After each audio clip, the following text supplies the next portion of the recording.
Hello guys, good morning. Today I received another job card which I want to share you again. Uh, the job card has two tasks to be performed. The first one is 50k preventive maintenance service, and the second one is check left side sliding door and the fuel lid not open. It does not open. That is the customer concern. So first we have to duplicate also the problem. We have to reproduce, we have to confirm if it's not working, or it's not it does not open. And also we have to check the fuel lid also, both fuel lid and uh, left side sliding door. So first, in order to open the sliding door, we have to unlock the power door lock. So let's unlock it. And since this has no switch for sliding door, it has no switch here, it has no master switch, we will try to open outside first if it will open or no. Okay, let's try.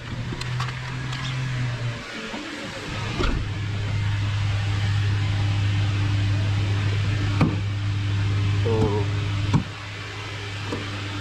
it does not open. And here, let's open the fuel lid also. This, you only need to pull it, and the fuel lid does not open. Again, it does not open.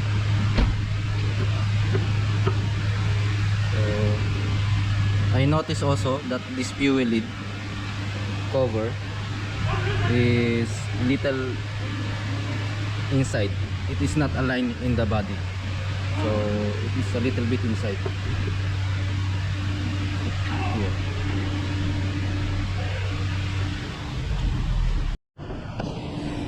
And the right side sliding door can be opened. So let's try here inside. So first is, oh, what happened?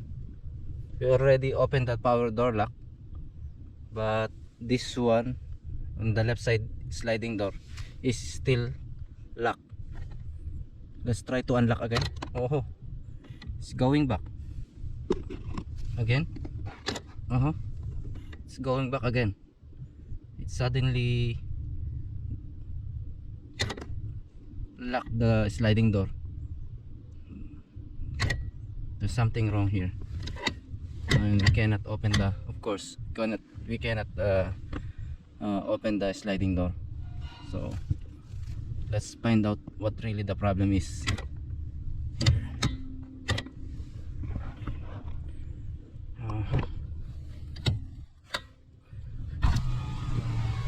Let's try to open again outside. So it does not open.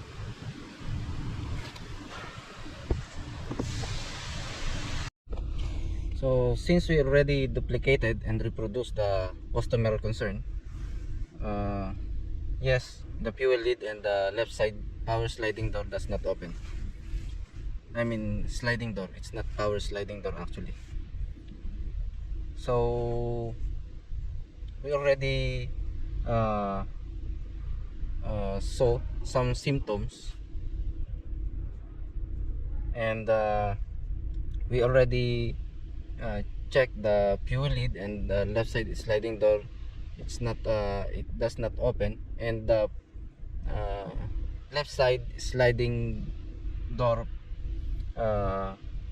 power door lock is, what happened is it automatically, it suddenly goes to lock position, and instead of unlock, we tried many times here in the power door lock master switch. We tried to open, but it suddenly goes to lock position.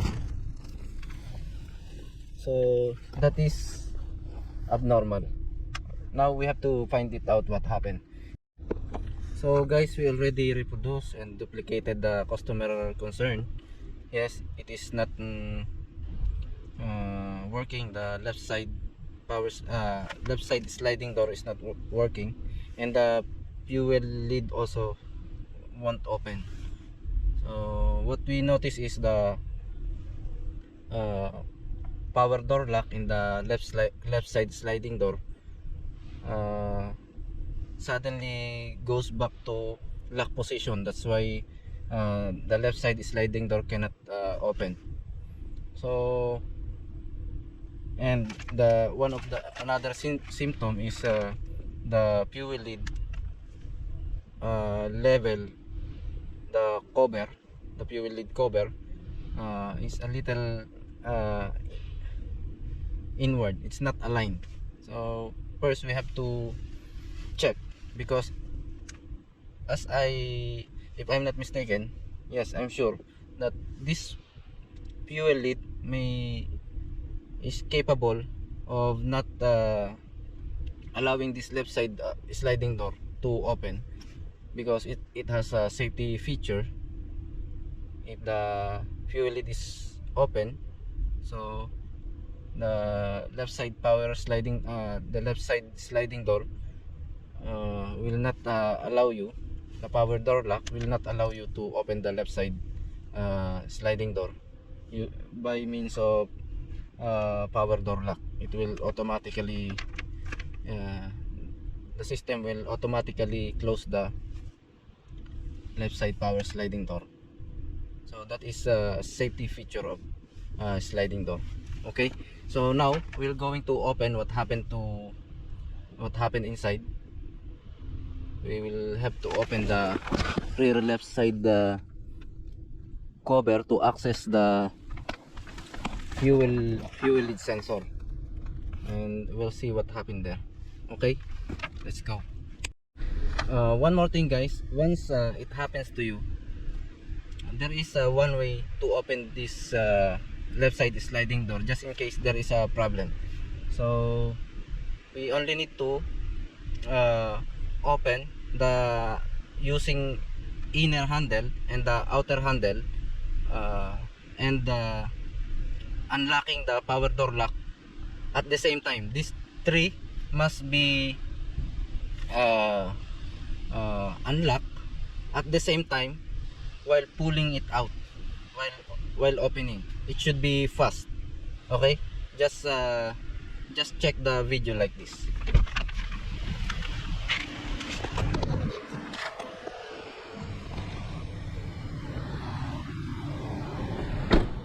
So you have to unlock this power door lock.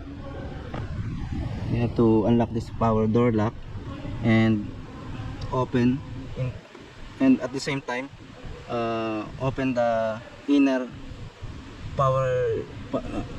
sliding door handle, and open also using outer sliding door handle at the same time. It should be fast.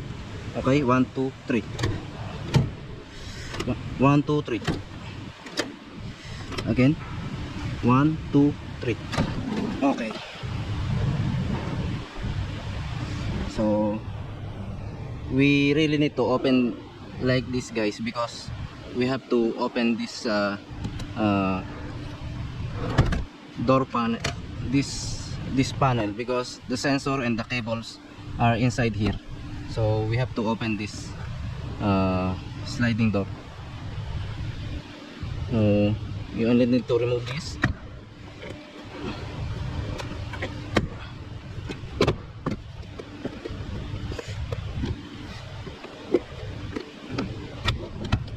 Okay, and remove this one also.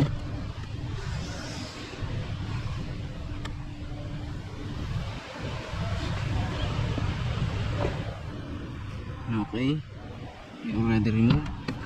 Just pull a little out here. Okay.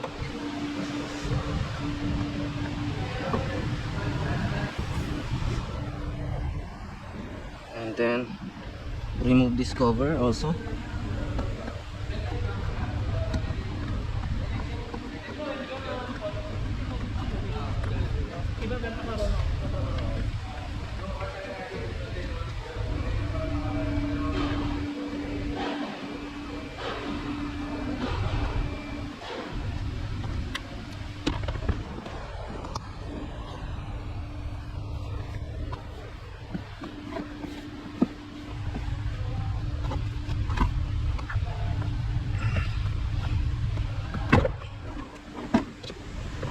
Okay.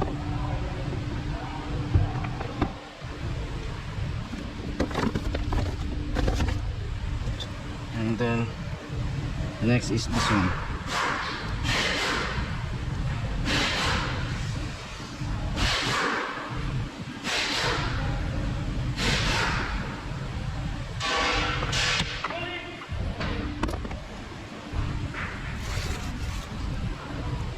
And then fold the seat.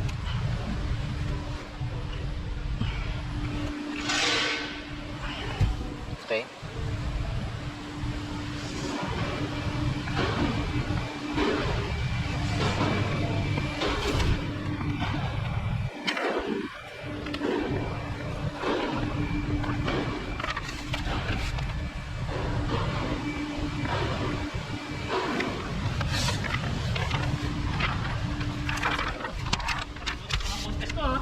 Hindi yan.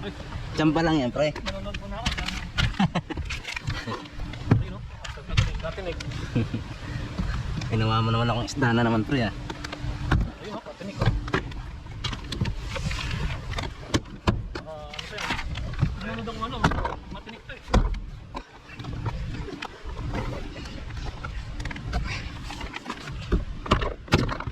Yun. Sakit nung ano namin kahapon. Ha? Try ng bagay o. Oh. Tigas ito, ah. Yun. Ano yung ng bagay? Bagi? Ano yan? Dito sa matla yung sa disyerto. Ah.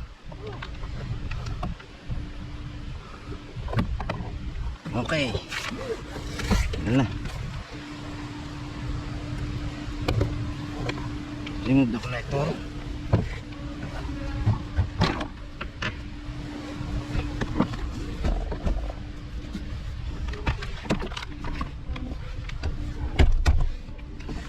Okay.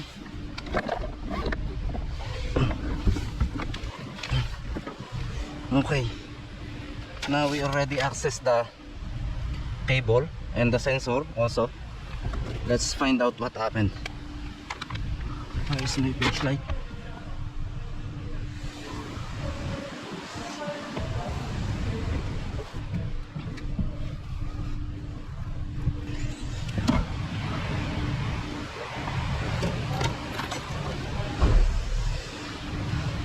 Okay.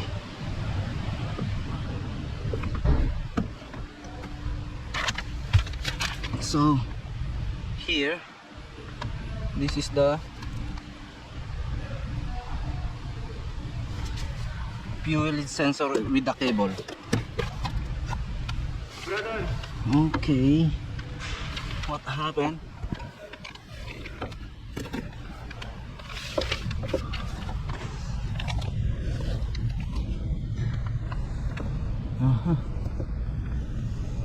What happened is,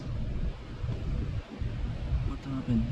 Oh, it seems like it's broke. Yes, it's broken.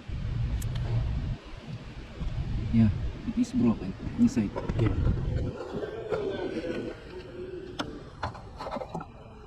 It's broken.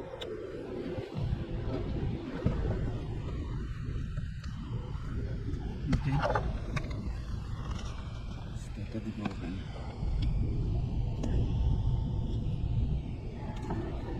Let's try to pull it out.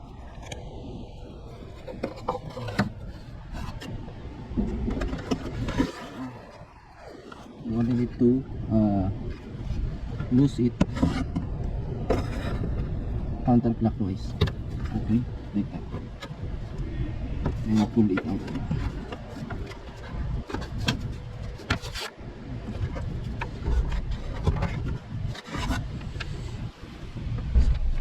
It's totally broken.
Okay.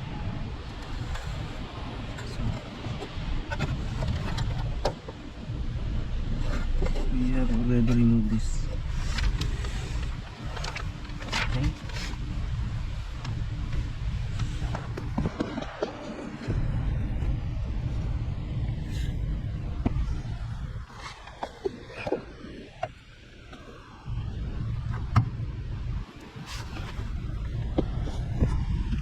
And then remove the clip here and remove the connector.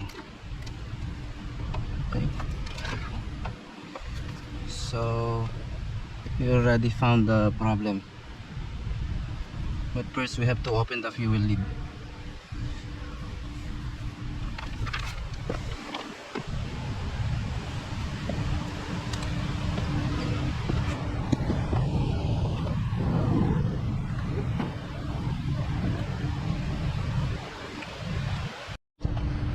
So let's try to check if the voltage is available before the load. This is checking for voltage supply for the fuel lid sensor. Okay.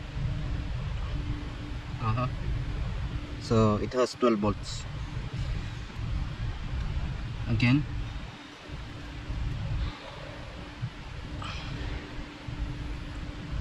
Okay.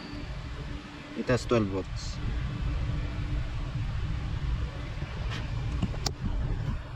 We measured 12 volts for the fuel lid sensor. Okay.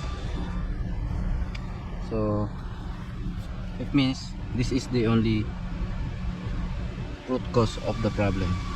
That's why he cannot open the left side sliding door and also the fuel lid. Okay, it is already broken. So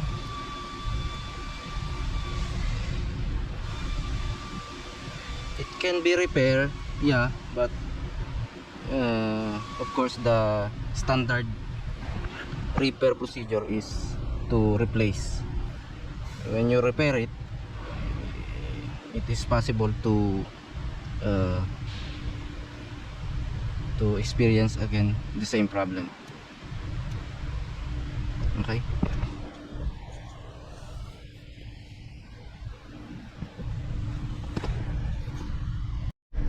Okay guys, we already gave them the final estimate and it was approved. Now I'm going to replace the fuel lid sensor, including the cable. Since the sensor is built into the fuel lid cable, we have to replace it as one. Okay, let's go and replace it.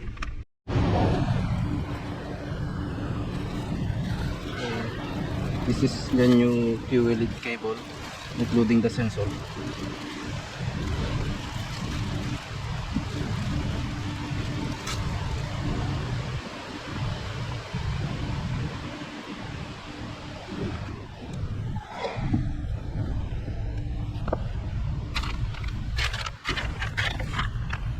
Okay, let's replace it now. First we have to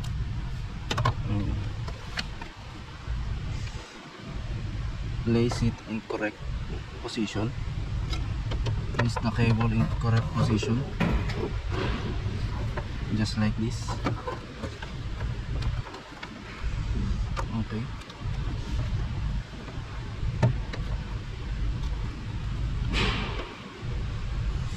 Should be like this.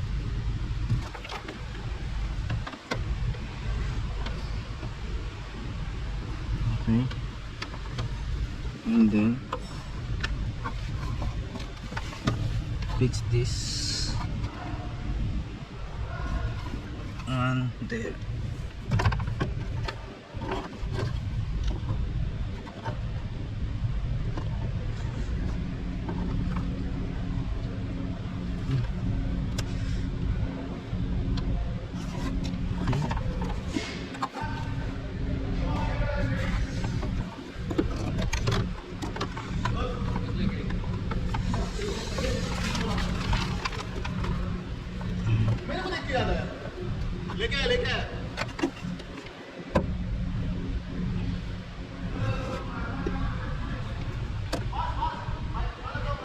Okay.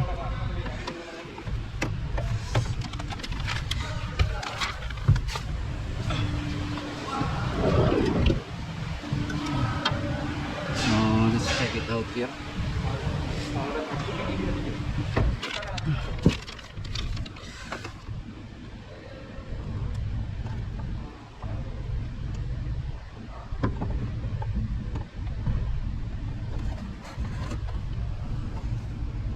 Okay.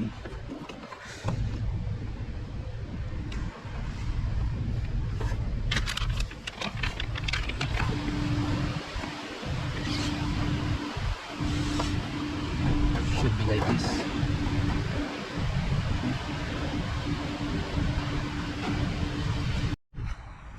Okay.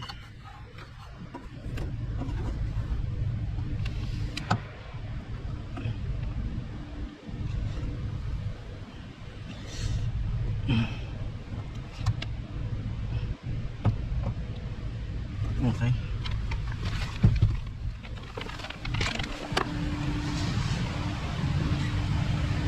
Okay. So it's correct.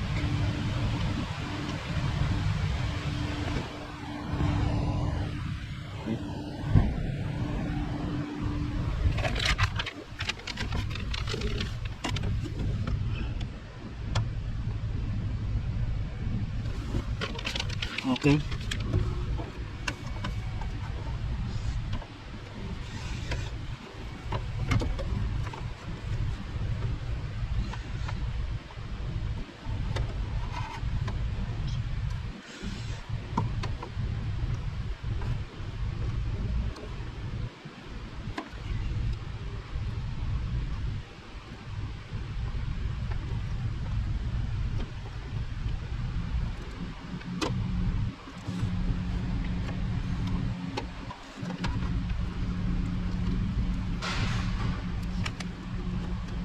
Ganyan pre. Ano ito talaga yan ano? Wala, may clip yun. Wala nga yung clip. I-cable tayo na lang.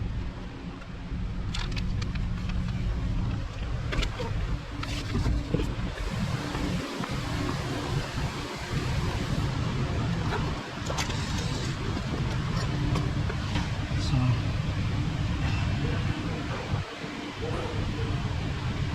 it is now on its correct position. Okay. Ito na lang pre, malaki-laki. Thank you. Takin ko ng konti dito. Hindi ko lang.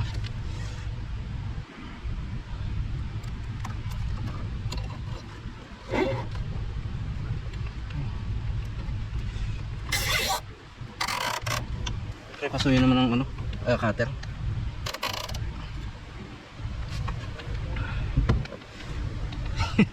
Kita ka rin dyan.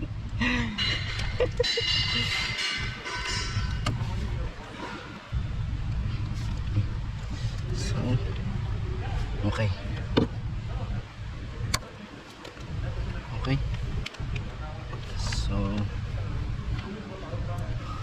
let's try to open the sliding door.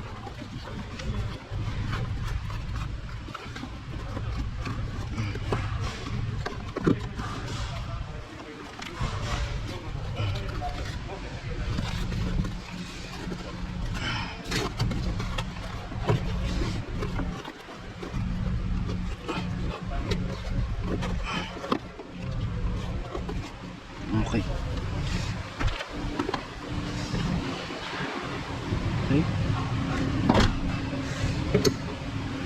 So let's try to open the fuel lid. Okay. It is now can be opened. Okay. Screw it. Okay. It's open. And let's open the power sliding door. Let's unlock it first.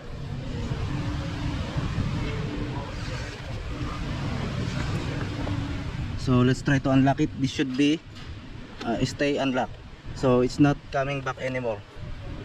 It's not going back to lock position anymore. Okay, let's try to open here. Okay, we can now be open. Let's try to open using the inner handle. Yes, can be open. Okay, so once the fuel lid is open, let's open the fuel lid. We cannot open this left side power sliding door even using the handle, inner handle, and the power door lock will always be in the lock position. And if we try to unlock this power door lock, it's going back to the same position, to lock position, because this is one of the safety feature. It won't allow you to open the sliding door if the fuel lid is open. Okay, let's try to close the fuel lid, and we can now be open this left side sliding door. Okay. Okay. So that's it, guys. Okay, let's fix back all this.